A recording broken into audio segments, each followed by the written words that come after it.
Hello everyone, welcome to my YouTube channel let's study साथ साथ। तो जैसा कि आपको मैंने प्रॉमिस किया था कि मैं यूपीटीजीटी का एक कंप्लीट प्रैक्टिस सेट आपको सॉल्व कराने वाली हूँ। तो ये वीडियो आज उसी सब्जेक्ट पर है। ठीक है, आज हम टीजीटी का एक कंप्लीट पेपर सेट को सॉल्व करने वाले हैं, जिसमें मैं कवर करने वाली हूँ 125 क्वेश्चंस को। ठीक है, तो शुरू करते हैं आज की video. First question is punctuate the following lines. अभी यहाँ पर जो लाइंस दी हुई हैं इनका करेक्ट पंक्चुएशन देखना है। देखिए, आपको क्या करना है, अभी मैं सेशन के शुरुआत में ही बता दूं कि आपको अपना इवैल्यूएशन खुद करना है। आज को आपको ये वीडियो ये समझ कर देनी है कि आपका ये फाइनल एग्ज़ाम है, आप टोटल कितने क्वेश्चंस इसमें सॉल्व कर पा रहे हैं। ठीक है, आपका स्कोर कितना बनता है, और कमेंट बॉक्स में मुझे लिखकर भी बताएंगे कि आपका टोटल स्कोर कितना बना 125 में से। ठीक है, और बहुत ही एक्साइटिंग रहने वाला है ये सेशन। इसमें काफ़ी सारे क्वेश्चंस, कुछ डिफ़िकल्ट भी हैं, कुछ इजी भी हैं, तो इन सब का मिक्सचर है जिसे आज हम सेट के रूप में करेंगे सॉल्व। ठीक है, अब फर्स्ट क्वेश्चन देख लेते हैं। फर्स्ट है पंक्चुएशन से रिलेटेड क्वेश्चन है। इसमें जो लाइंस दी है ना, इनकी करेक्ट पंक्चुएशन देखनी है। लाइंस आप ध्यान से देखिए, क्या लिख रहा है। As Caesar loved me I weep for him, as he was fortunate I rejoice at it, as he was valiant I honour him, but as he was ambitious I slew him. Okay, तो ये lines हैं।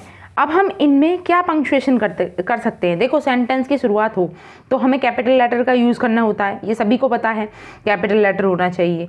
ठीक है, अगर किसी का name है तब भी हम उसमें कैपिटल लेटर का यूज़ करते हैं। अब कोमाज हुए या फिर इन्वर्टेड कोमा या एक्सक्लेमेटरी सिंबल है, वो किस तरीके से यूज़ होंगे आपको हर एक ऑप्शन को ध्यान से देखना है। जैसे ऑप्शन 1 देखिए, as Caesar loved me I weep for him. ठीक है, तो मी के बाद यहाँ कोमा आना चाहिए था, इसलिए ये रॉन्ग हो जाएगा। देखिए फर्स्ट ऑप्शन यहाँ देख सकते हैं आप। आगे देखिए, I weep for him as he was fortunate, फिर यहाँ भी कोमा आना चाहिए था। नेक्स्ट, अगर हम नेक्स्ट ऑप्शन की बात करें, इसमें है as Caesar loved me I weep for him, पहली लाइन बिल्कुल करेक्ट दी हुई है। अगर दूसरी की बात करें, as he was fortunate I rejoice at it, तो फॉर्चुनेट के बाद भी यहाँ पर भी कोमा आना चाहिए।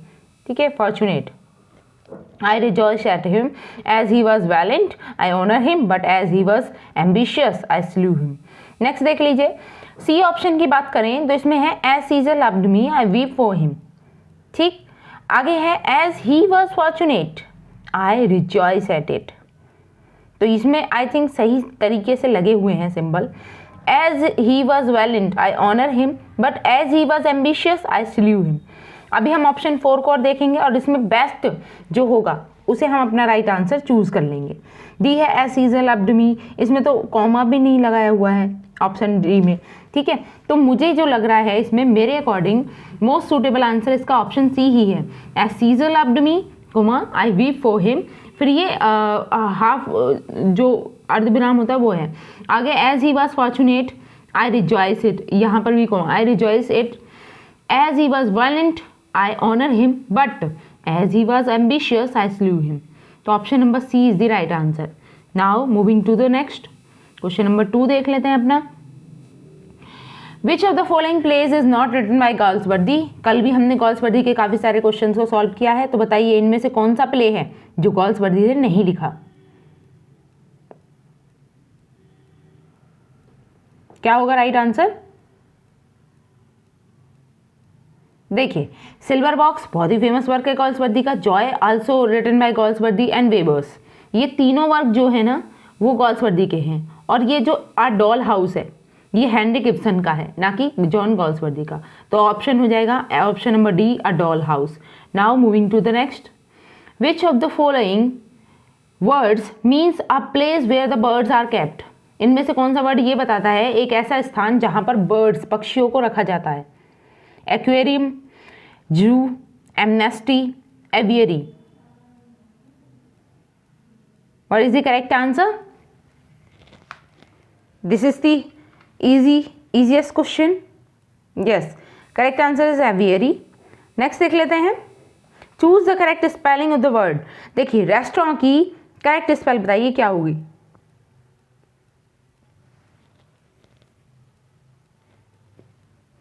सोचिए, आंसर कीजिए।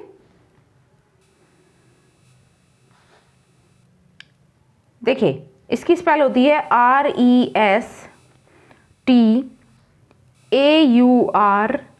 RESTAURANT, restaurant. ठीक है, तो करेक्ट आंसर क्या है इसमें से? Option number A is the right answer. Sorry, now moving to the next. और हम सेशन को थोड़ा स्पीडली लेके चलेंगे जिससे कि कम से कम समय में हम 125 क्वेश्चन को कवर कर सकें। Find out the miss spell word. अब यहाँ से मिस स्पेल वर्ड छाटिए, क्या होगा? अकम्पेनमेंट, एक्सप्लेनेशन, सुपरस्टिशियस, मिसैलनियस। तो किसकी स्पेलिंग गलत लिखी हुई है?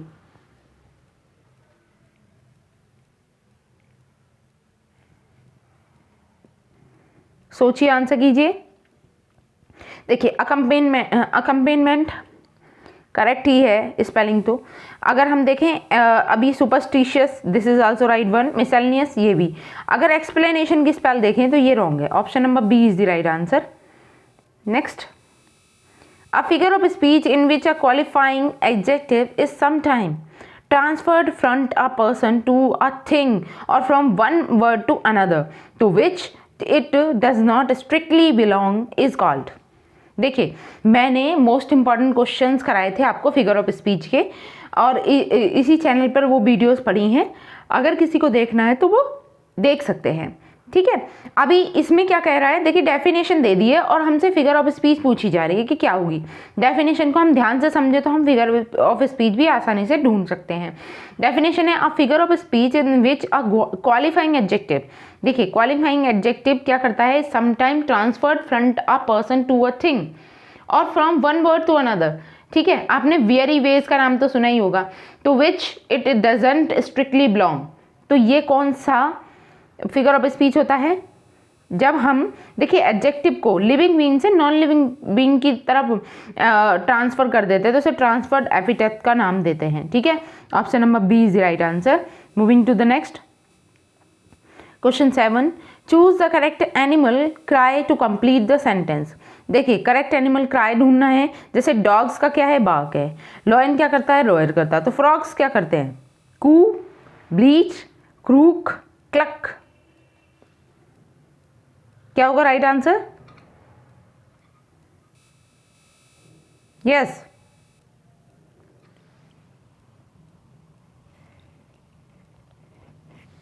Yes, the right answer is croak. Option number C is the right answer.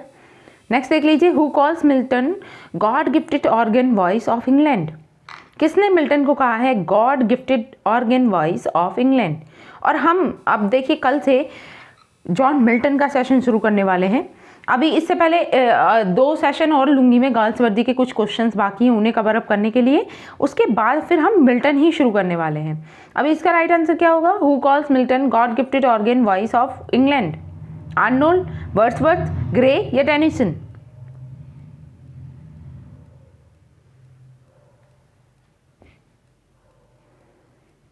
क्या होगा राइट आंसर? यस, ये कहते हैं Tennyson. Next, select the word with its correct spell. Vacuum की करेक्ट स्पेलिंग क्या होती है? सोचिए, आंसर कीजिए। Vacuum, I think right answer ये है। Option number D is the right answer. Vacuum की जो स्पेल है वो यही है, VACWM, vacuum. Okay, next 10, punctuation से फिर से एक क्वेश्चन है। Punctuate the following sentence. Sentence है she called out angrily so you have been hitting Makkhan again. Pathik answered indignantly no I have not, who told you that. तो ये किस तरीके से बनेगा? क्या सिंबल करेक्टली यूज होंगे? ऑप्शंस आपके सामने हैं। फर्स्ट ऑप्शन देख लेते हैं, she called out angrily so you have been hitting Makkhan again. Pathik answered indignantly no I have not, who told you that. देखिए इसमें क्वेश्चन वर्ड भी है और हमने क्वेश्चन मार्क भी नहीं लगाया हुआ है, ना ही कोई इन्वर्टेड कोमास का ढंग से यूज हुआ है, तो ऑप्शन ए तो नहीं होगा। अगर ऑप्शन बी की बात करें, she called out angrily, wait a minute, yes, अब इसे देखिए, she called out angrily so you have been hitting Makkhan again. Pathik answered indignantly, "No, I haven't. Who told you that?" I think यही इसका right answer है। अगले options भी देख लेते हैं।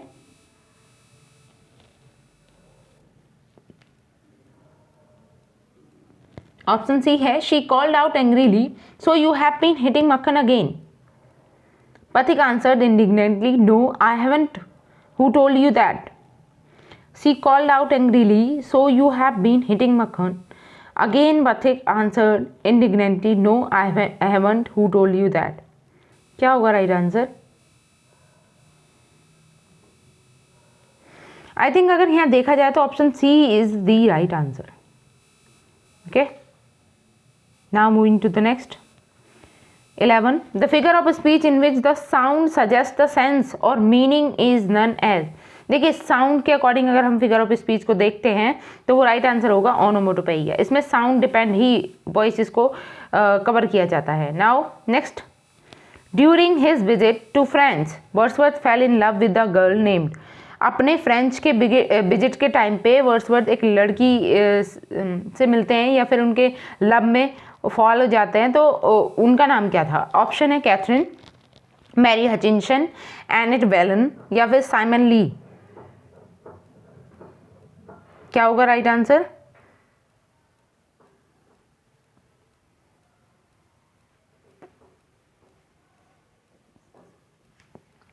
यस, इनका नाम था Annette Vallon. Option number C is the right answer. Next देख लेते हैं, correct form of the sentence. इस सेंटेंस की करेक्ट फॉर्म बतानी है। I have often found him negligent dash his work is. बताइए, ब्लैंक में क्या आना चाहिए? I have often found him negligent in his work, I have often found him negligent of his work,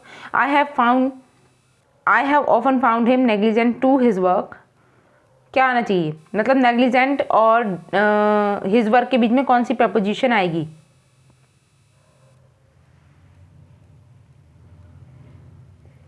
options आपके सामने हैं, क्या होगा इसका राइट आंसर?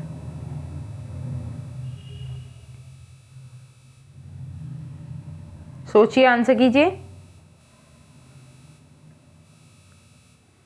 यस, इसका राइट आंसर है option A, I have often found him negligent in his work. ठीक है, इसके साथ आएगा इन।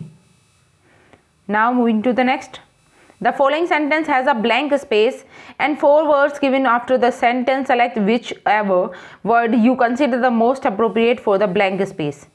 देखिए, यहाँ पे कौन सा मोस्ट अप्रोप्रिएट वर्ड यूज होगा? The doctor said that a small daily dash of the new drug would soon cure him. तो डेली किस चीज़ का वो दिया जाएगा? Daily tablet, daily pill, daily dose या क्वांटिटी?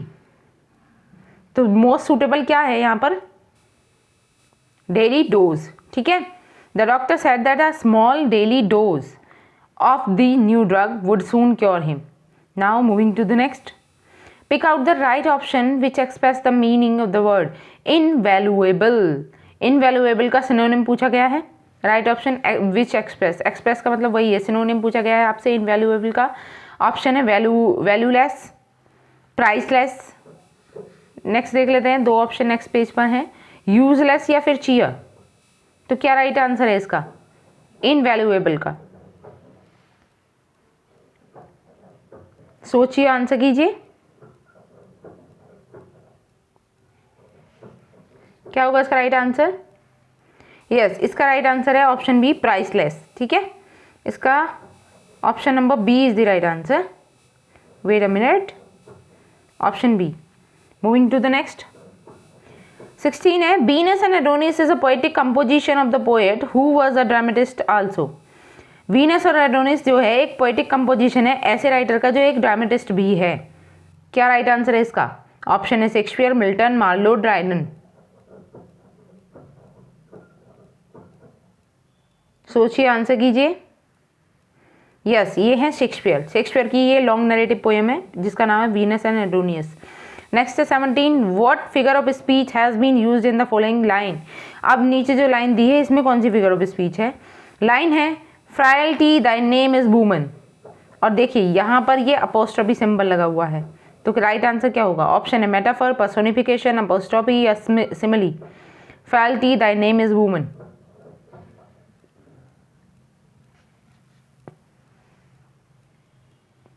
यस, इसका राइट आंसर क्या है? जब हम किसी को इंडिकेट करके कोई बात करें और उसके साथ में ये वाला सिंबल भी हो।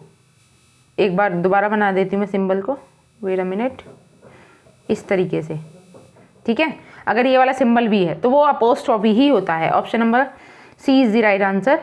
नेक्स्ट देख लीजिए, what is the antonym of manly? Manly का एंटोनियम क्या होगा? फेमिनाइन, एफेमिनेट, मैस्कुलिन या strong? Yes, right answer is effeminate. Next, choose the correct word to complete the following. इसे कंप्लीट करने के लिए वर्ड चूज करना है। बार्किंग डॉग्स डैश बाइट, ये तो आपने कहावत भी सुनी होगी, क्या है? Seldom bites. Next, what figure of speech has been used in the following line? इसमें कौन सी फिगर ऑफ स्पीच है? Rascals and roses ran a race round and round the rugged rock. तो किसकी रेपिटेशन बार बार हो रही है? आर वर्ड की, ठीक है, आर साउंड की। Rascals and roses race ran a race round and rugged rock, ठीक है। तो आर की बार बार रेपिटेशन हो रही है, तो ऐसे कंडीशन में हम कौन सी फिगर ऑफ स्पीच लगाते हैं? Yes, repetition of consonant sound equal to alliteration. Option number B is the correct answer. Next, which of the following is a work of Milton? Milton का कौन सा वर्क है? Novum Organum, De Doctrina Christiana, Endymion या फिर Prothalamion? क्या होगा right answer? सोचिए, answer कीजिए।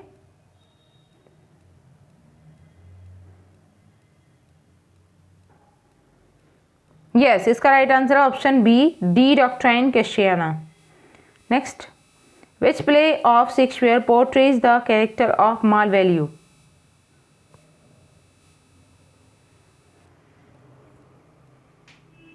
क्या होगा राइट आंसर? बहुत ईजी है। माल वैल्यू नाम का कैरेक्टर किस में देखने को मिलता है हमें? ट्वेल्थ नाइट में, ठीक है। Option number B is the correct answer. Next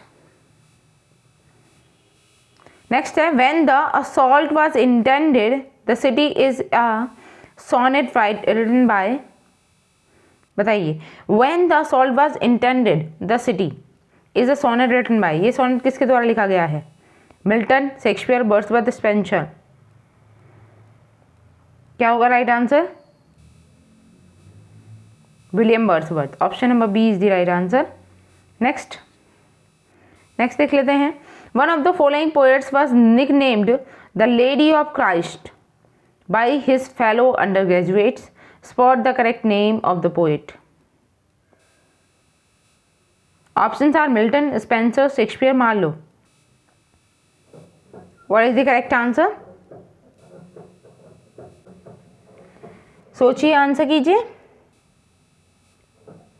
yes, the right answer is Milton, ठीक है। Option number A is the right answer. Next देख लीजिए, Shakespeare is indebted to one of the following sources of the subject matter of his some plays. Choose the right one from the following. इनमें से right कौन सा है? Arabian Nights, Holinshed Chronicles, Beowulf या फिर Arthurian legend? क्या होगा right answer?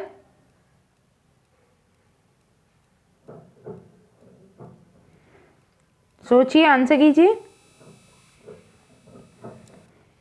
Yes, the right answer is option B, Holinshed Chronicles, ठीक है। हॉलिनशेड होता है, वैसे आई थिंक ये मिसप्रिंट हुआ है, इसमें मॉलिनशेट क्रॉनिकल्स लिख दिया गया है। Now moving to the next question number 26। देखिए, पहले हम नोटिस को पढ़ लेते हैं, क्या दे रखा है? Direction, choose the correct alternative to fill the blanks in the following sentence. Okay, तो इनमें फिल इन द ब्लैंक्स करना है। ऑप्शन दिए हुए हैं आपके सामने। Our college building has a good side, ये डी है यहाँ पर, ठीक है, पहले डी भी लिख लेते हैं। Our college building has a good site, sight या साइड? क्या होगा राइट आंसर?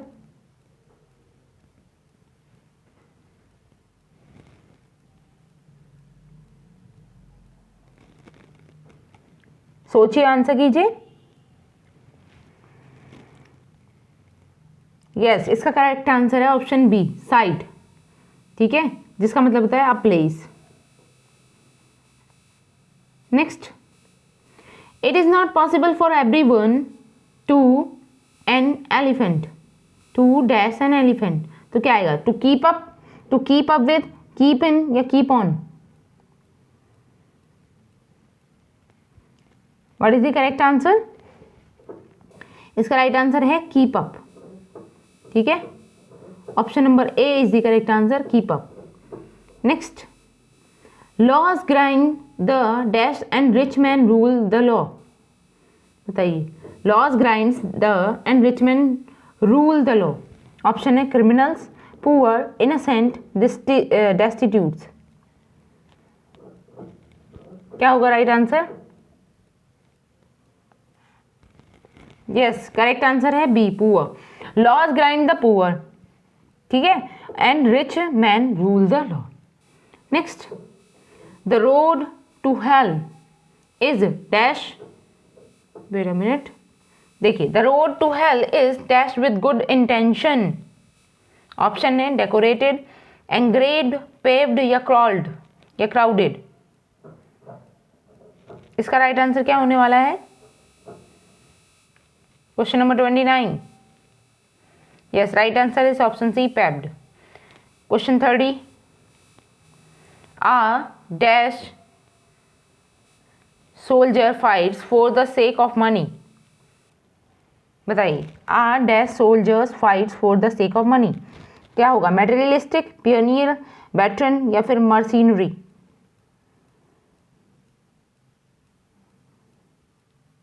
बताइए क्या होगा राइट आंसर इसका?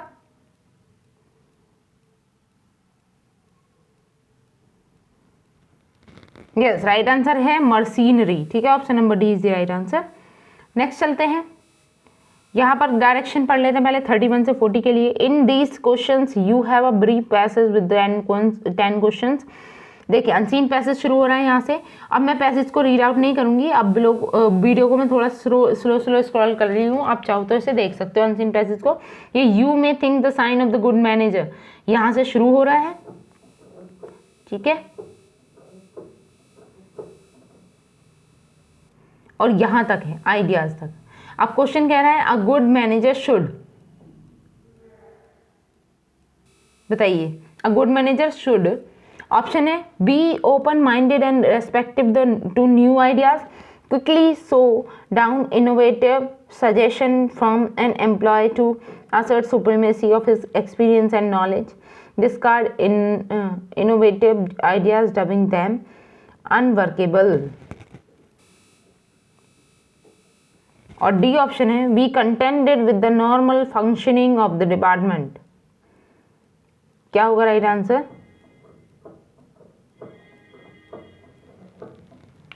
सोचिए, आंसर कीजिए। यस, राइट आंसर है इसका वैसे ए ही है, ठीक है, 31 का A. Be open minded and respected to new ideas. Wait a minute, yes, right answer is option A. A good manager should be open minded and respected to new ideas. Next, the innovative suggestions and new ideas from your employee can be obtained when you offer a cash bonus to him, you make him feel that management does listen to him or her and puts his ideas be work, you distrust his experience, mid knowledge, you pressurize him to tender new ideas for face the consequences. What is the right answer? Yes, right answer is option B. You make him feel that management doesn't listen to him or her and puts his ideas work. Next देख लीजिए। Next है a truly productive employee according to their writer. A truly productive employee according to their writer is always busy at work on his assigned task, actively thinking of better and more efficient method of working, has an eye on a cash bonus, time off or a gift, suggesting but never busy at work। क्या होगा right answer? तो इसका right answer है according to the passage B, actively thinking of better and more efficient methods of working. Next है the word incentives in the context of the passage suggest। बताइए। To produce higher quality product in less time, to produce higher quality product at lower cost, and additional payment for additional faculties to employ to increase production, employees faith that management does listen to him और हर या his suggestions and ideas. क्या होगा right answer इनमें से? ध्यान से पढ़ना है। The word incentives in the context to the passage suggest, क्या सजेस्ट करता है इंसेंटिव्स?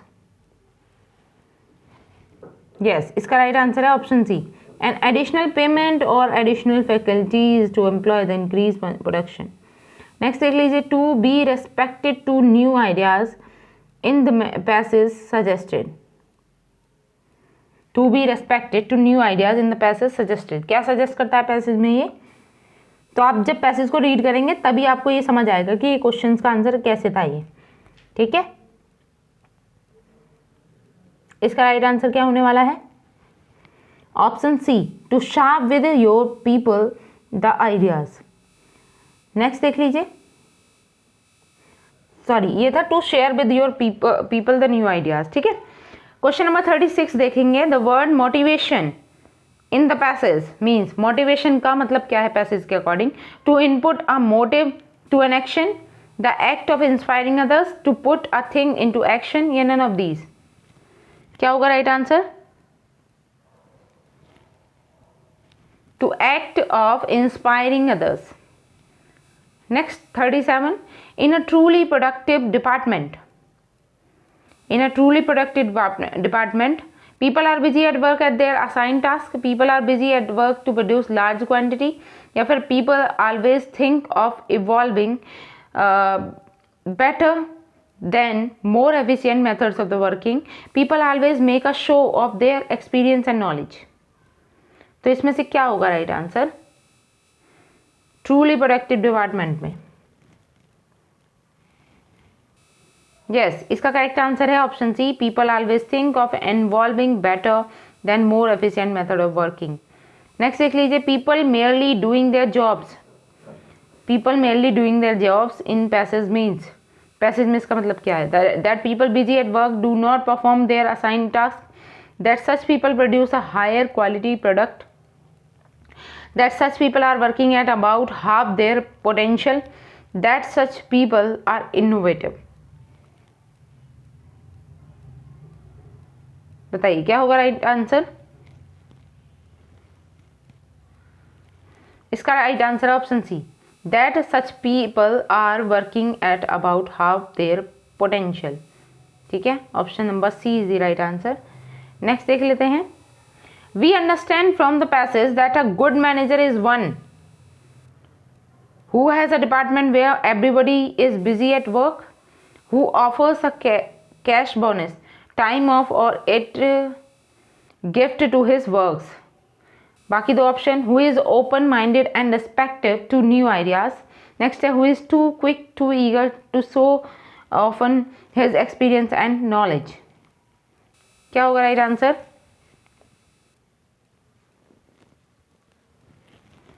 यस, इसका करेक्ट आंसर है option C, who is open minded respective to new ideas. Next देख लीजिए, the given passage speaks about, passage किसके बारे में जिक्र कर रहा है? The sign of a good manager, the workers doing their job, ways in which the to produce a higher quality product. बताइए, the need to be open to new ideas. क्या होगा राइट आंसर? इसका correct answer है option A, the sign of a good manager. Next देख लीजिए, who is the hero of Paradise Lost. Paradise Lost का hero कौन है? God, Satan, Adam, या none of these. What is the correct answer? Yes, इसका right answer है Satan, option number B. Milton Paradise Lost, Milton की Paradise Lost has no trace of personal element, is noticeable for its autobiographical passage, it quite objective, has none of the above qualities। क्या होगा right answer?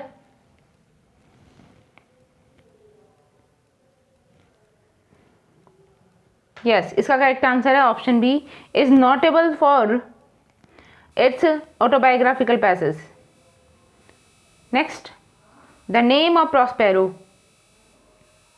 The name of Prospero's daughter is the Tempest. Tempest में Prospero की बेटी का name क्या होता है? Option Desdemona, Cordelia, Miranda या ओलिविया। क्या होगा? बहुत ही इजी क्वेश्चन है, क्या होगा इसका right answer? Yes, right answer है ऑप्शन सी, मिरांडा। नेक्स्ट देख लेते हैं, Shakespeare's play Hamlet is influenced by, किसके द्वारा इन्फ्लुएंस हुआ है? Marlowe, Kyd, Peele, Nashe. इसका राइट आंसर क्या होने वाला है? Option B, Kyd. Next, which of the following place does not belong to the group of, I think अब मेरी साउंड आपको क्लियर आ रही होगी। Which of the following place does not belong to the group of 4 great tragedies of Shakespeare. Shakespeare की जो 4 great tragedy है ना, इनमें से कौन सी नहीं है उस ग्रुप में? किंग लियर, हैमलेट, ओथेलो या ट्वेल्थ नाइट। क्या होगा राइट आंसर? ये तो बहुत ईजी है, क्या होगा इसका right answer? Yes, correct answer जी ऑप्शन नंबर डी, क्योंकि ट्वेल्थ नाइट इनकी ग्रेट ट्रेजेडी में शामिल नहीं है। इनको आप हुक्म से भी याद कर सकते हो, ठीक है। H4 Hamlet, O for Othello, King Lear और मैकबेथ। नेक्स्ट, ये हमने कर लिया है 45। चलते हैं नेक्स्ट पर। The first play by John Galsworthy was, John Galsworthy का पहला प्ले कौन सा है? Justice, loyalty, skin game, silver box. क्या होगा राइट आंसर?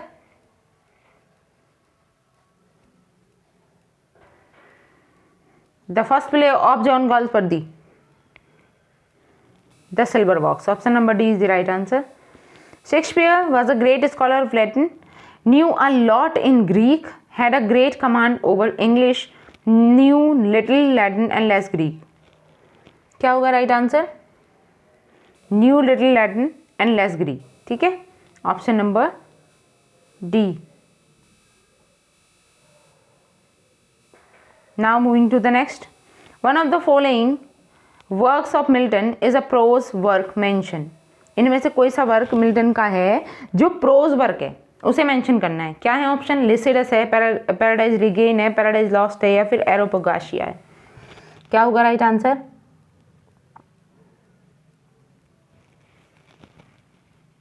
सोचिए, आंसर कीजिए।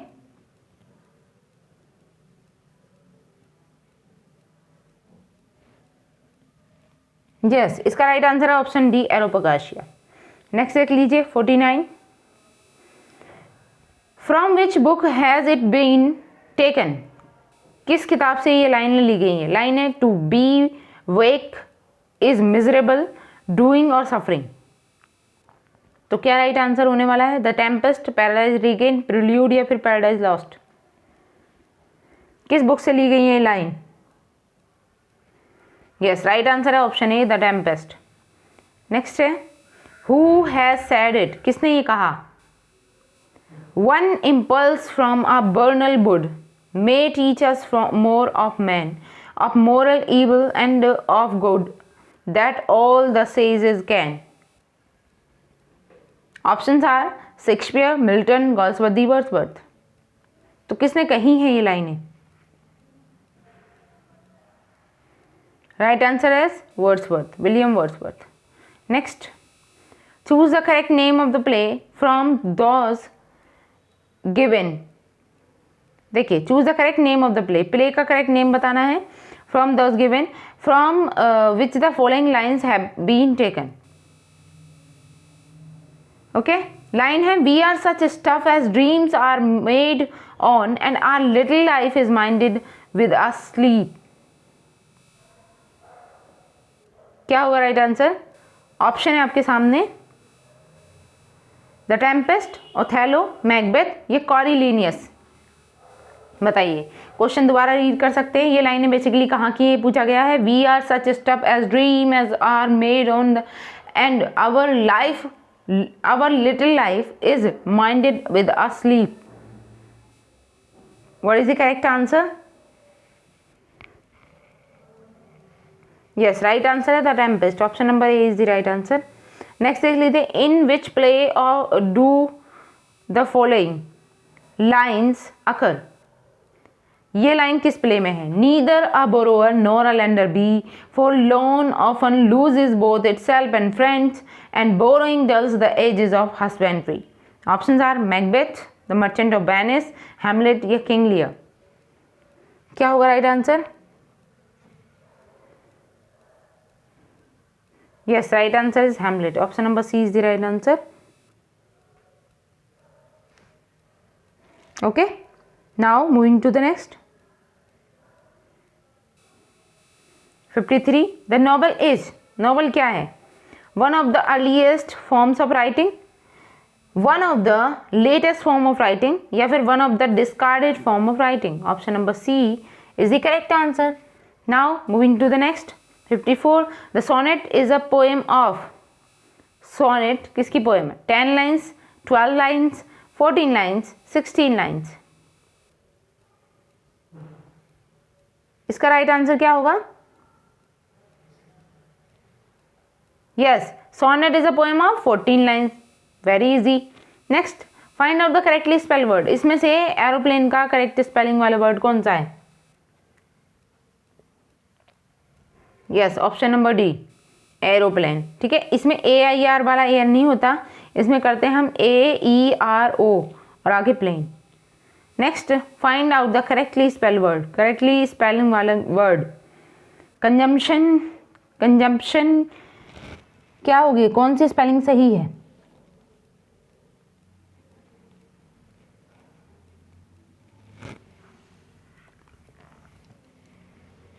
सोचिए, आंसर कीजिए।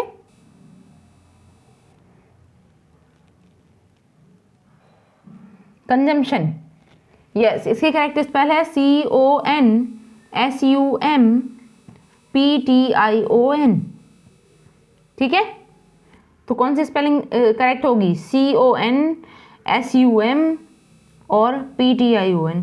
तो क्या होगा? Option number C is the right answer. Next देख लेते हैं, टिक द करेक्ट सेंटेंस। इसमें से जो करेक्ट सेंटेंस है उस पर टिक करना है।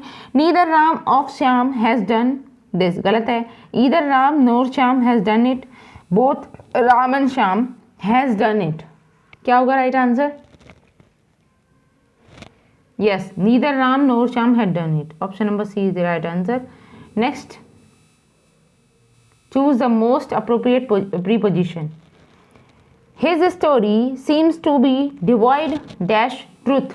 तो क्या होगा? डिवॉइड ऑफ ट्रूथ, फ्रॉम या फिर इन।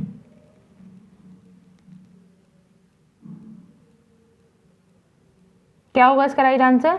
His story seems to be divide dash truth. Option है फ्रॉम, ऑफ, टू या इनटू। क्या आना चाहिए? Yes, option number B, of truth होना चाहिए यहाँ पे। ठीक, his story seems to be divide of truth. Next देख लीजिए, 59, the sarpanch turned dash the proposal without thinking properly. तो क्या आएगा? Turn in, turn out, turn up या टर्न डाउन। तो क्या करेगा sarpanch? Yes, right answer is turn down. तो यहाँ पे डाउन आना चाहिए, तभी तो टर्न डाउन बनेगा। Next, minority aspiration can not for ever be kept in check dash the gun. क्या आना चाहिए यहाँ पे? By the gun, throw the gun, with the gun या फिर from the gun. Minority aspirant या aspiration can not for ever be kept in check. What is the correct answer? Check with. Option number C is the right answer. Next देख लीजिए, such remarks are certainly derogatory dash you. तो क्या आएगा? For you, to you, with you या on you. क्या होगा right answer? Option number B, to.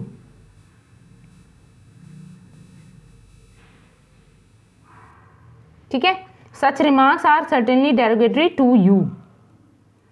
Now next है 62, a good जज never jumps dash the conclusion. क्या आएगा? Jumps at the conclusion, for the conclusion, to दी या on the. क्या होगा right answer? Option A at, ठीक है, jumps at the conclusion. Next, inevitable bears the opposite meaning of unavoidable, eatable, uncertain या फिर mutilated. बताइए। Inevitable bears the opposite meaning, inevitable का opposite क्या हो जाएगा? Yes, right answer is option C uncertain. Inevitable का just opposite uncertain. Next, docile, docile का means यानी सिनोनिम पूछा है। बेग होगा, जेंटल होगा, स्टूपिड होगा, स्टबर्न होगा। क्या होगा right answer? Gentle. Option number B is the right answer. Next देख लेते हैं 65 से 69 तक की। पहले हम ये पढ़ लेंगे direction. Read each of the following sentence of the trace the part which are grammatically incorrect. Okay, error से रिलेटेड कुछ क्वेश्चन हैं, इन्हें देख लेते हैं। Suresh asked Akbar when could he reach Kanpur, no error. तो बताइए, क्वेश्चन को 4 पार्ट्स में डिवाइड करके दिया गया है, आपको बताना है किस पार्ट में इसके एरर है। ओके, तो देखते हैं फिर 65 को। Suresh asked Akbar when could he reach Kanpur.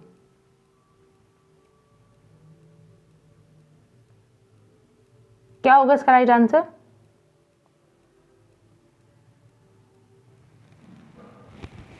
देखिए, जब भी हम डायरेक्ट से इनडायरेक्ट नरेशन बना रहे हों और उसमें कोई इंटरोगेटिव सेंटेंस, इंटरोगेटिव वर्ड आ जाए, ठीक है, या क्वेश्चन वर्ड आ जाए, तो उसके बाद में जो हमारा पूरा सेंटेंस बनता है वो स्टेटमेंट की फॉर्म में बनता है, ना कि इंटरोगेटिव वाली फॉर्म में। ठीक है, अगर ये इंटरोगेटिव वाली फॉर्म में होता तो ये फिर इन्वर्टेड कोमास के अंदर होता और ये इनडायरेक्ट फॉर्मेशन वाला सेंटेंस होता। अभी हम यहाँ पर डायरेक्ट फॉर्मेशन में देखें, सॉरी इनडायरेक्ट में दिया हुआ ना, वो डायरेक्ट में होता। अब यहाँ पे देखें तो यहाँ पे कुड ही ना आके ही कुड होना चाहिए था। ठीक है, तो इसके पार्ट बी में एरर है। Option number B is the right answer. Next देखते हैं, the principal along with teachers were invited on the occasion, no error. तो क्या होगा इसमें, किस पार्ट में एरर है? The principal along with teachers. देखिए, जब कभी भी 2 सब्जेक्ट्स अलॉन्ग विथ से जुड़े हुए हों तो हम इसमें जो मेन सब्जेक्ट मानेंगे उसे हम पहले वाले सब्जेक्ट को मानेंगे। अब पहला वाला सब्जेक्ट क्या है? सिंगुलर है। अब पहला सब्जेक्ट सिंगुलर है तो यहाँ पे वर की जगह क्या आना चाहिए था? वाज आना चाहिए था। ठीक है, तो किस पार्ट में एरर हुई? Option number B. Now moving to the next 67, no sooner the bell rang then all student ran out of their classes helter skelter. तो इसमें किस पार्ट में आपको एरर लग रही है? No sooner did the bell ring then all student ran out to their classes helter skelter. देखिए, यहाँ पर समझिए, no sooner the bell ring यहाँ तक सही है, then all student ran out ये भी सही है। अब रेन आउट के बाद में ऑफ देयर क्लासेस नहीं आएगा, यहाँ पे प्रपोजिशन जो है ना वो रॉन्गली यूज हो गई है। तो यहाँ क्या आना चाहिए? All the student ran out of their classes helter skelter। तो ऑफ की जगह टू देयर क्लासेस होना चाहिए। ठीक है, मुझे यही लगता है, आई थिंक। या फिर हाँ, एक मिस्टेक और भी है इसमें, एरर पार्ट जो अगर हम देखें तो पार्ट ए में भी है। क्या है कि नो सूनर के साथ जो हमारा वो केस बनता है वो इंटेरोगेटिव सेंटेंस वाली फॉर्मेट का होता है। नो सूनर के बाद हैड भी लगना चाहिए, हैड, या फिर यहाँ टेंस के अकॉर्डिंग देखें वर्ब की सेकंड फॉर्म आ रही है, यानी कि हम पास्ट टेंस का यूज करेंगे तो यहाँ पे लगेगा नो सूनर के तुरंत बाद डिड। ठीक है, डिड द बेल, तो यही करेक्ट है हमारा, क्योंकि इसी में ज़्यादा एरर है। नाउ नेक्स्ट देख लेते हैं। नेक्स्ट है, the price of this year is higher than your new can, no error. तो इसमें किस पार्ट में आपको एरर लग रहा है? The price of this year is higher than your new can. सोचिए, आंसर कीजिए। यस, इसका करेक्ट आंसर क्या है?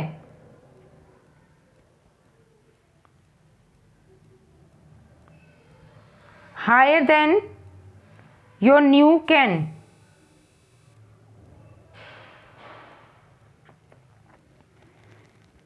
ऑप्शन सी में ही एरर है, ठीक है। Option number C is the right answer. Next है nobody was prepared to give up the seat to the old man bending on the stick. इसमें किस पार्ट में आपको एरर लग रही है?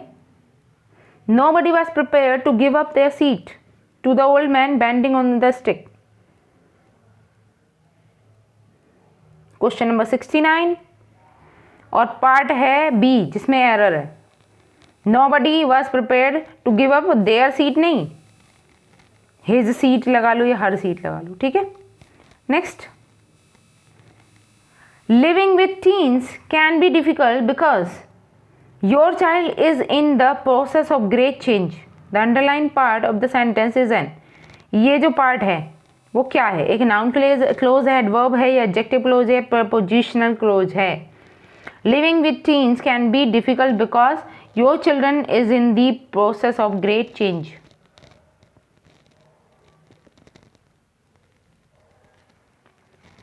सोचिए, आंसर कीजिए। देखिए यहां पर क्या है कि living with teens can be difficult. अब यहाँ डिफिकल्ट का ही रीजन दिया जा रहा है। डिफिकल्ट क्या है? एक एडजेक्टिव है, ठीक है। और यहाँ एडजेक्टिव की ही आगे कोई ही आगे क्वालिफाई किया जा रहा है, because your child is in the process of great change, ठीक है। एडजेक्टिव को ही आगे मतलब बढ़ाया जा रहा है। एडजेक्टिव की क्वालिफिकेशंस बताई जा रही है, तो उसे क्या बोलते हैं? एडवर्ब। और एडवर्ब से ही बना है adverb clause. Option number B is the right answer. Next देखते हैं, they dash eagerly for result to be declared. तो क्या आएगा? Have been eagerly, have been waiting eagerly, have been waited, have been wait, या फिर have be waiting. What is the correct answer?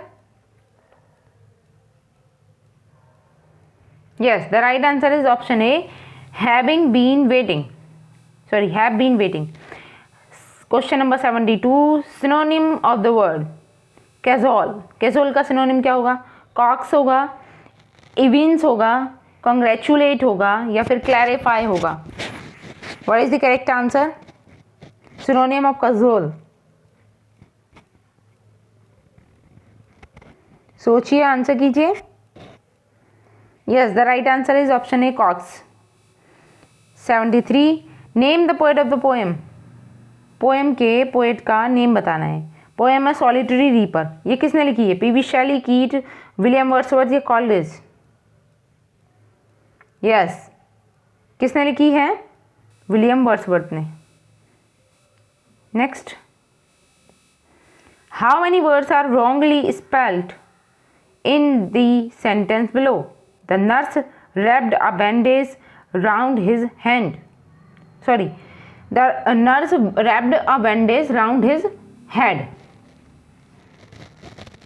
How many words are wrongly spelled in the sentence below? अब इसमें से ये देखना है कि कितने वर्ड्स ऐसे हैं जो wrongly spelled हुए हैं। एक है, दो हैं, तीन है, या फिर कोई भी नहीं है। क्या होगा राइट आंसर?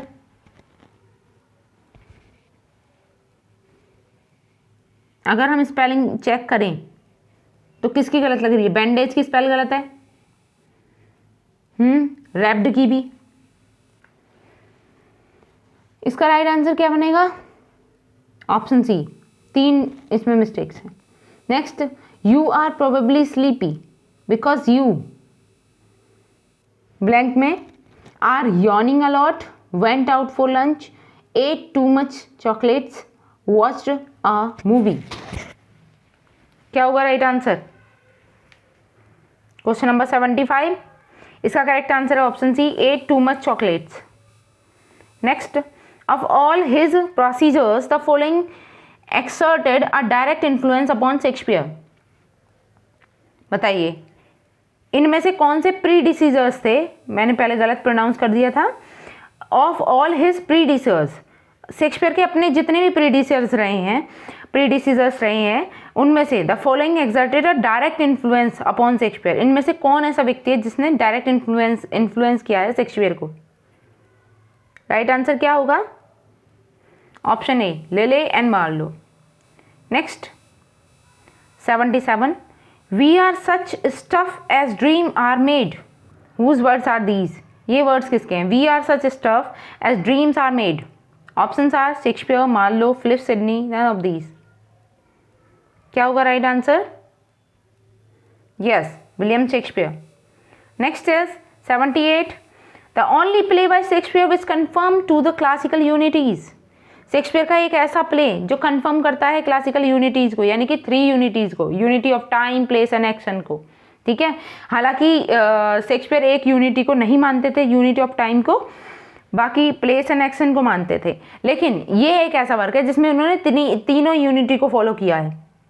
तो इसका राइट आंसर क्या होगा? ऑप्शन है Hamlet, Twelfth Night, Romeo and Juliet, none of these. क्या होगा right answer? Option number B, Twelfth Night. ठीक है, next is sweet Helen make me immortal with kiss, who has said these words. किसने ये line कही है? Sweet Helen make me immortal with kiss. Option है Marlowe, Shakespeare, Ben Jonson, none of these. Yes, right answer is Marlowe, Christopher Marlowe. Next is the second shortest play of Shakespeare. शेक्सपियर का दूसरा सबसे छोटा play कौन सा है? Winter's Tale, Much Ado About Nothing, Tempest, none of these. देखिए, सबसे छोटा नहीं पूछा है, सेकंड लास्ट पूछा है, सब मतलब दूसरा सबसे छोटा। क्या होगा right answer? Much Ado About Nothing, option number B is the right answer. वैसे अब आपको बताना है कि शेक्सपियर का शॉर्टेस्ट प्ले कौन सा है। इसका जवाब आप मुझे कमेंट बॉक्स में देंगे। नेक्स्ट है शेक्सपियर रोट। शेक्सपियर ने क्या लिखा है? ट्रेजेडीज, कॉमेडीज, पोएम्स, सभी लिखे हैं, all of the above. Next 82 and 83, find out the word that convey the given meaning। बताइए, नीचे जो वर्ड्स दिए हैं ना, इनके लिए एक अनेक शब्दों के लिए एक शब्द है, one word substitution. To make more rapid in speed, to make more rapid in speed, उसे क्या कहेंगे? स्पाइडर, एक्सेलरेटर, एफिएंस्ड या एब्डिकेट। क्या होगा right answer? To make more rapid in speed, speed में मोर रैपिड करना, तो उसे क्या कहेंगे?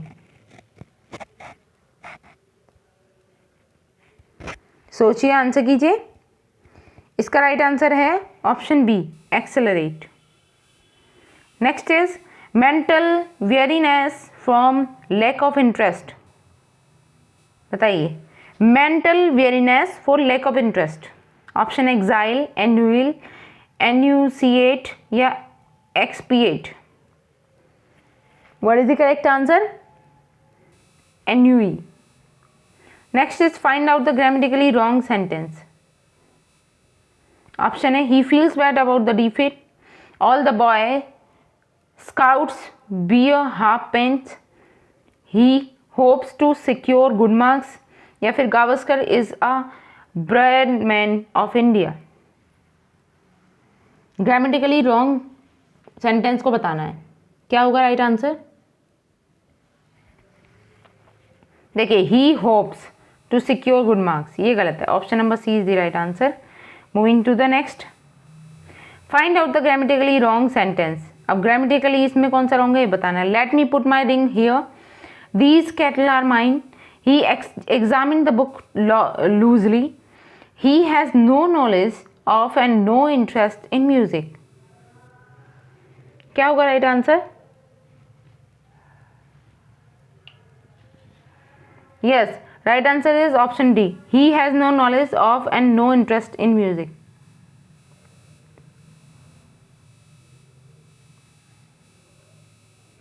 इसे देखते हैं 86, choose the correct synonym of the word.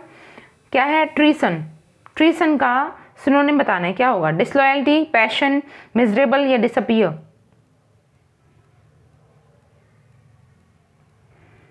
क्या होगा right answer? Disloyalty, option number A is the right answer. Next, choose the correct antonym of the word given below. बताइए, नीचे जो वर्ड दिया है इसका एंटोनिम बताना है। वर्ड है डिबेटर या डैप्टर, तो डैप्टर का एंटोनिम क्या होगा? रेलुसिटेंट, रेजिट, स्टैटिक्स या फिर creditor. What is the correct answer? Yes, creditor, option number D is the right answer. Next है फॉर्म वर्ब। ठीक है, form verb from the given noun. ये जो नाउन दिया है ना, इससे एक वर्ब बनानी है। नाउन है डिपेंडेंस, तो डिपेंडेंस से वर्ब क्या बनेगी? डिपेंडिंग, डिपेंड, डिपेंडेबल या डिपेंडर। तो वर्ब भी तो बनानी है बेसिकली हमें, तो क्या बन जाएगी, डिपेंड बन जाएगी। ठीक है, और वर्ब तो डिपेंड बन सकती है आसानी से, डिपेंडेबल भी हो सकती है, या फिर डिपेंड ही करेंगे। मोस्ट सूटेबल जो है वो डिपेंड है। Option number B is the right answer, क्योंकि वर्ब फॉर्म करनी है। Next, which is not a quality of good hand writing, किसकी एक अच्छी quality, sorry, which is not a quality of good hand writing, good hand writing की quality इनमें से कोई क्या नहीं है। Legibility, distinctiveness, spacing, absence of uniformity, wait a minute, yes, uniformity in the size of letters. बताइए क्या होगा right answer, legibility. Option number A is the right answer. Next, choose the correct answer. अब इसका correct answer ढूंढना है। What is rote learning, rote learning क्या है बताइए। रोट मतलब रटने को ही बोलते हैं वैसे तो। रोट लर्निंग क्या है, मैकेनिकल और habitual learning without understanding properly, learning with the great zeal and enthusiasm, learning without interest. क्या होगा right answer, yes, right answer is option D, none of these. Next चलते हैं 91, which angel does Satan trick by disguising himself as a cherub. क्या होगा right answer, which angel does Satan trick by disguising himself as a cherub. Michael है, Uriel है, Rafale है, या एब्डियल है। क्या होगा right answer, yes, the right answer is Uriel. ठीक है, option number B is the right answer है। Moving to the next, in what book does the fall take place. बताइए। बेसिकली यहाँ पर भी पैराडाइज लॉस्ट की बात हो रही है। In what book does the fall take place, fall किस में टेक प्लेस करता है, बुक 8, बुक 10, बुक 9 या फिर book 7। Right answer is book 9, option number C is the right answer. Next देख लो, in which book of the Bible does the story of Adam and Eve occur. बताइए Bible की कौन सी story है जिसमें Adam और ईव का जिक्र किया गया है। तो इसका राइट आंसर क्या है, Genesis, option number C is the right answer. Next, Which devil advocates a renewal of all out war against God? ये कौन सा डेविल है। ऑप्शन है वैलियल, मोलोक, मेमोन, बेल्जीबब। क्या होगा right answer, yes, option number B is the right answer, Moloch. Next चलते हैं, what is Milton's stated purpose in Paradise Lost. Options are to assert his superiority,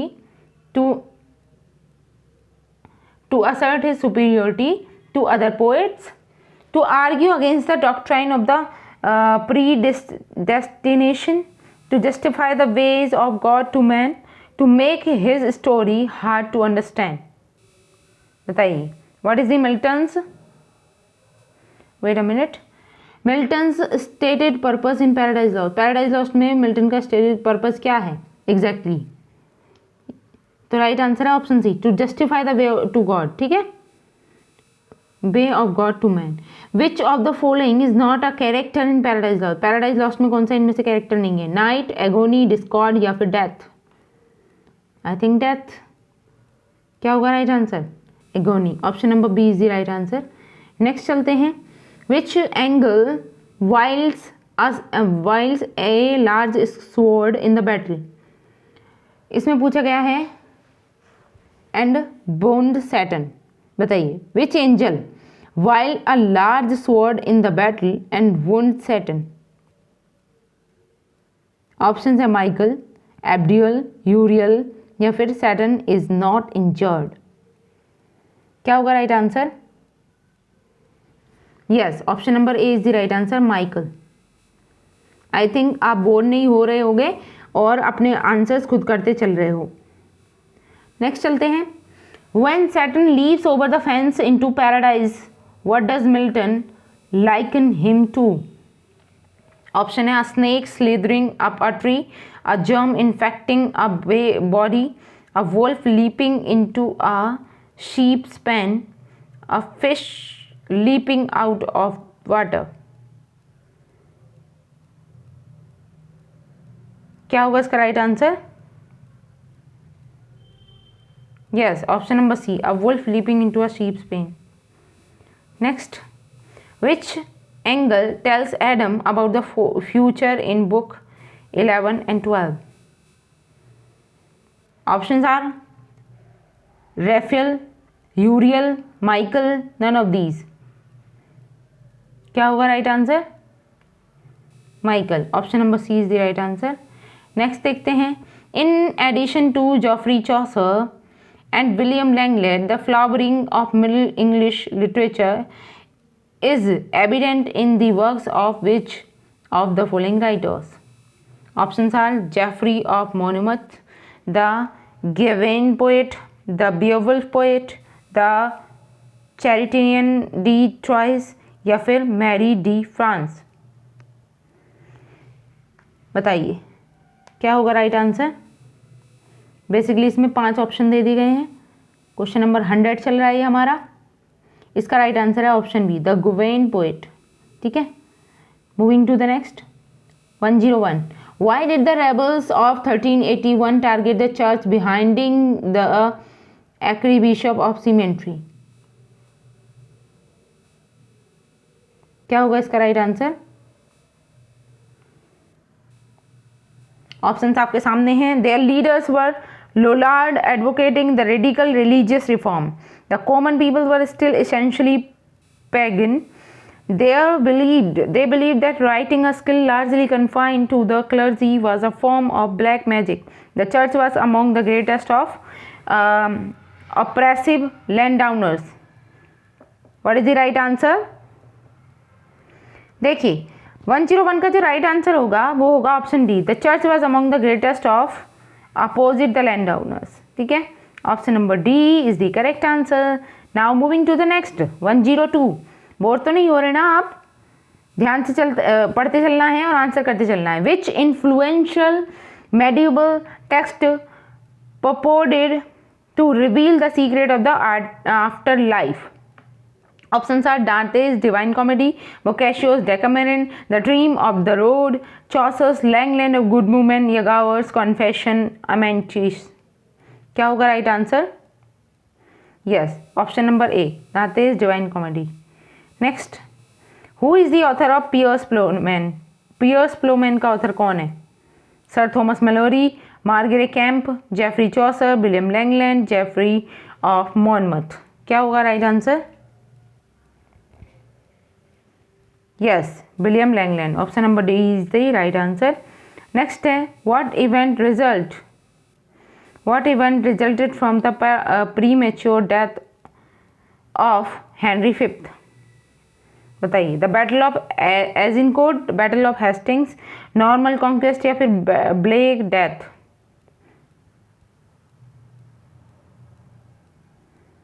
क्या होगा इसका right answer? Yes, right answer is the War of Roses. Option number E is the right answer. Next, which literary form developed in the 15th century personified vice and virtue? कौन सी literary form है जो develop हुई थी 15 और 16 century में personified vices and virtues? personified vices and virtues. Option है the short story, the heroic epic, morality play या फिर रोमांस या फिर लाइमरिक। क्या होगा राइट आंसर? सोचिए और आंसर कीजिए। यस, राइट आंसर है option C, the morality play. ठीक है, which literary form developed in the 15th century personified vice and virtue? That is morality plays. Now moving to the next 106. Which of the following statement about Julian of Norwich is true? बताइए, इनमें से कौन सी statement है जो इसके बारे में true है? She sought unsuccessfully to restore classical paganism. She was a virgin martyr. She is the first non-woman writer in the English vernacular. Next is she made pilgrimage of Jerusalem, Rome and Santiago. What is the correct answer? सोचिए, answer कीजिए.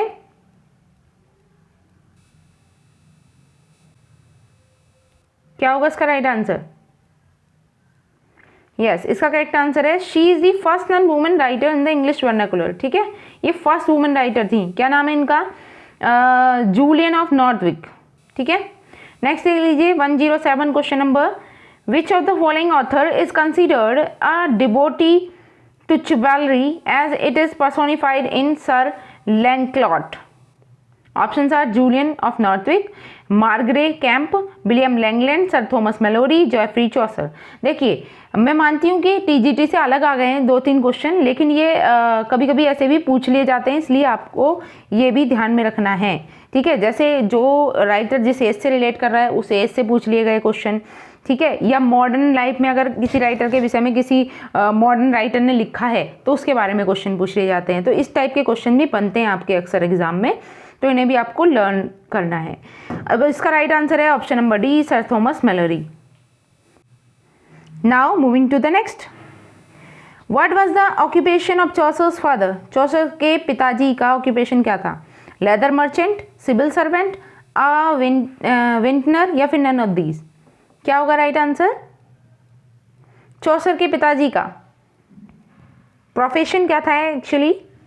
Yes, the profession is was leather merchant. Option number A is the right answer.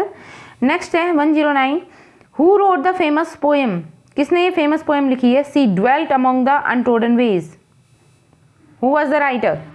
Options are Keats, Shelley, Byron, Wordsworth. Yes, the right answer is William Wordsworth. Option number D is the right answer. Moving to the next. Who wrote the famous poem 3 Years She Grew?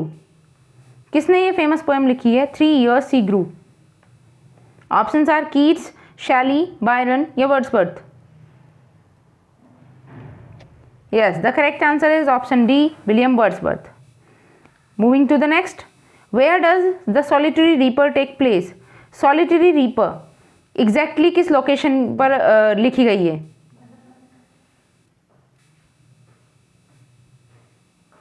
बताइए, क्या होगा right answer?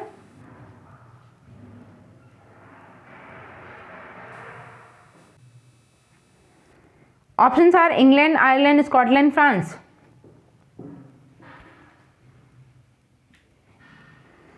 सोचिए, answer कीजिए. The right answer is Scotland. Option number C is the right answer. Moving to the next. 112. Who is Wordsworth referring to in? कौन है जो Wordsworth को refer करता है किसमें? In brother, Englishman and friend.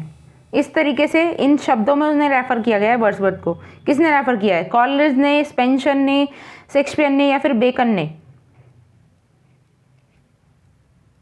बताइए. Sorry, the right answer is Spenser. Option number B is the right answer. Next है Tennyson became the poet laureate in 1850 in succession to. बताइए, टेनिसन जो बने थे पोएट लॉरेट वो 1850 में बनते हैं, और किसके ये सक्सेसर थे? Options are Sade, Wordsworth, Scott या नन ऑफ दीज. तो आपको ये बात तो पता ही है कि इनसे पहले कौन थे poet laureate? Yes, William Wordsworth, जो 1850 में इनकी डेथ हो गई थी. इसके बाद टेनिसन बनते हैं poet laureate. Next. Who wrote the famous poem daffodils? Daffodils किसकी पोएम है? कीट्स, शैली, बायरन या फिर वर्ड्सवर्थ? आई थिंक ये बताने की भी जरूरत नहीं है किसकी है. William Wordsworth. Option number D is the right answer. Next चलते हैं. I see in Wordsworth the natural man. I see in Wordsworth the natural man rising up against the spiritual man continually as and then he is no poet but a philosopher at enmity against all true poetry or inspiration. Who said this? किसने ये statement दी है William Wordsworth के बारे में? William Blake, Coleridge, Hazlitt, none of these? What is the correct answer?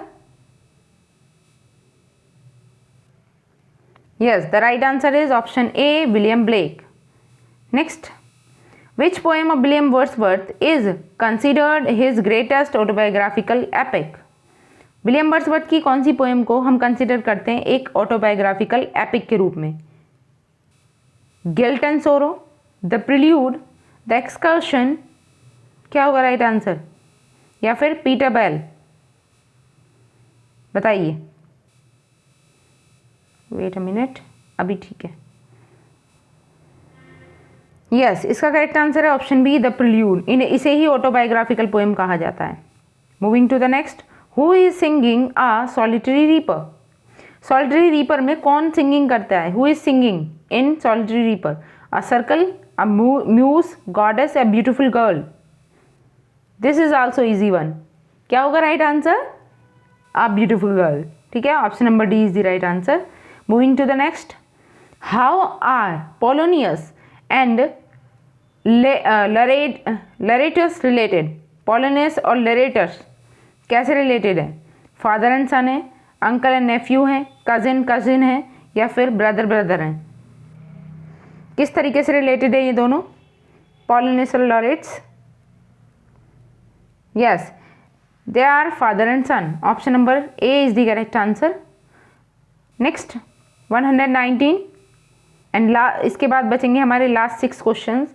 What is the name of the playlet Hamlet stages for Claudius? देखिए, उस play का नाम बताना है। Let Hamlet stages for Claudius. Options are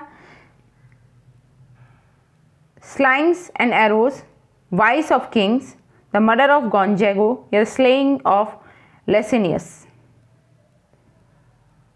क्या होगा right answer? The murder of Gonzago. Option number C is the right answer. Next देख लेते हैं क्वेश्चन नंबर 120। देखिए, ये ग्रामर से रिलेटेड आ गया फिर से। Identify the correct reported form of the given sentence. अभी देखिए, डायरेक्ट से इनडायरेक्ट में चेंज करने वाला सेंटेंस है। सेंटेंस आप देख ही पा रहे होंगे। एक मिनट, थोड़ा और जूम कर लेते हैं हम इसे सेंटेंस को। My father said you must accept this gift. ठीक है, अब जब हम इसका डायरेक्ट से इनडायरेक्ट नरेशन बनाएंगे तो सैड का क्या बन जाएगा? सैड का सैड ही रहने वाला है। अगर सैड टू होता तो टोल्ड में चेंज कर देते। अभी सैड का सैड रहेगा। आस्क्ड नहीं हो सकता, तो ऑप्शन ए तो हम आस्क्ड के अकॉर्डिंग ही रॉन्ग कर सकते हैं, क्योंकि इसमें आस्क्ड आ गया है। तो आस्क्ड नहीं लिखा जाएगा तो ये रॉन्ग हो जाएगा। रिक्वेस्टेड भी नहीं आने वाला, क्योंकि प्लीज़ वगैरह का यूज़ नहीं हुआ है। एडवाइस की जा रही है सीधे सीधे। My friend said you must accept this gift. आगे देखिए, सैड इसमें आ रहा है। और ऑप्शन डी भी देख लेते हैं एक बारी, कभी इसी से हो जाए। इंसिस्टेड। बताइए, क्या हम इससे ही अपने आंसर को कर सकते हैं करेक्ट? अभी देख लेते हैं एक बारी। देखिए, ए और सी तो टोटली रॉन्ग है, इन्हें हटा ही देते हैं। रिक्वेस्ट भी नहीं होगा, आस्क भी नहीं होगा। बी को देखें, my friend said that you must accept that gift. ठीक है, ये है। और डी पार्ट देखें तो my friend insisted that I must accept that gift. तो यू का यू तो नहीं रह सकता ना। हम डायरेक्ट से जब इनडायरेक्ट बनाते हैं, यू को इनफैक्ट हम बदल देंगे। जब हमारा सेकंड पर्सन प्रोनाउन होता है तो हम उसे चेंज कर देते हैं। ठीक है, तो बेसिकली यहाँ पे जो करेक्ट होगा वो ऑप्शन डी ही है। Option number D is the right answer. My friend insisted that I must accept that gift. Moving to the next 121। What is noun of the word pedagogic? Pedagogic का noun क्या होगा? देखिए, पैडागोजिक क्या है? अपने आप में एक एडजेक्टिव है। अभी इसका नाउन बनाए तो क्या बनेगा? पैडागोजिकली, पैडागोजिकल, पैडागोग, या फिर नन ऑफ दीज? यस, क्या होगा राइट आंसर?